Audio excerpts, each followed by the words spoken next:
छत्तीसगढ़ मध्य प्रदेश बाद राजस्थान ने मळ्या मुख्यमंत्री भजनलाल शर्माए मुख्यमंत्री तरीकेना शपथ लीधा बाद दिया कुमारी અને પ્રેમચંદ બૈરવાએ લીધા નાયબ મુખ્યમંત્રી પદના શપથ ગ્રહણમાં ભૂપેન્દ્રભાઈ પટેલ અને નીતિન પટેલ પણ રહ્યા ઉપસ્થિત।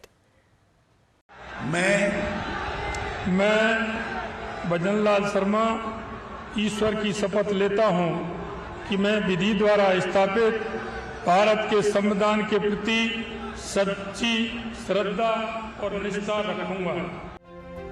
રાજસ્થાનમાં 8 થી ભજનલાલ શર્માના નેતૃત્વવાળી ભાજપની સરકાર અસ્તિત્વમાં આવી। ભજનલાલ શર્માએ મુખ્યમંત્રી તો દિયા કુમારી અને પ્રેમચંદ બૈરવાએ નાયબ મુખ્યમંત્રીના શપથ ગ્રહણ કર્યા। दिया कुमारी ईश्वर की शपथ लेती हूँ कि मैं विधि द्वारा स्थापित भारत के संविधान के प्रति सच्ची श्रद्धा और निष्ठा रखूंगा। जयपुરમાં યોજાયેલા આ શપથ સમારોહમાં પ્રધાનમંત્રી મોદીની સાથે સાથે ગૃહમંત્રી અમિત શાહ, રક્ષામંત્રી રાજનાથસિંહ, કેન્દ્રીય મંત્રી નીતિન ગડકરીની સાથે સાથે ભાજપ શાસિત રાજ્યોના મુખ્યમંત્રીઓ પણ ઉપસ્થિત રહ્યા। જો કે શપથ સમારોહ શરૂ થાય એ પહેલાનો આ વિડીયો સૌથી વધુ ચર્ચામાં રહ્યો।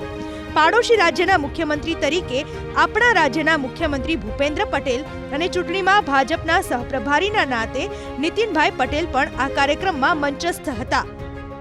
શપથ કાર્યક્રમ શરૂ થાય તેના ઠીક અગાઉ બીજી હરોળમાં બેઠેલા નીતિન પટેલ પ્રથમ હરોળ તરફ આવી મોબાઈલમાં તસવીર કેદ કરતા નજરે પડ્યા। જો કે પટેલ સાહેબ તસવીર લઈ રહ્યા હતા ગુજરાતના મુખ્યમંત્રી એવા ભૂપેન્દ્રભાઈ પટેલ સાહેબની। રાજકીય રીતે પોતાના સિનિયર એવા નીતિનભાઈને તસવીર ખેંચતા જોઈ ભૂપેન્દ્ર પટેલે માત્ર તસવીર માટેની સ્માઇલ તો આપી જ, પરંતુ હાસ્ય પણ તે રોકી ન શક્યા। જો કે આજ આપણી લોકશાહીની મહાનતા અને ઉદારતા પણ છે। નીતિન પટેલે સહજ ભાવથી તસવીર લીધી તો લોકશાહીની મજબૂતાઈને ઉજાગર કરવા રાજસ્થાનના પૂર્વ મુખ્યમંત્રી અશોક ગેહલોતે પણ શપથ ગ્રહણમાં ઉપસ્થિત રહી કાર્યક્રમની અને લોકશાહીની ગરિમા જાળવી।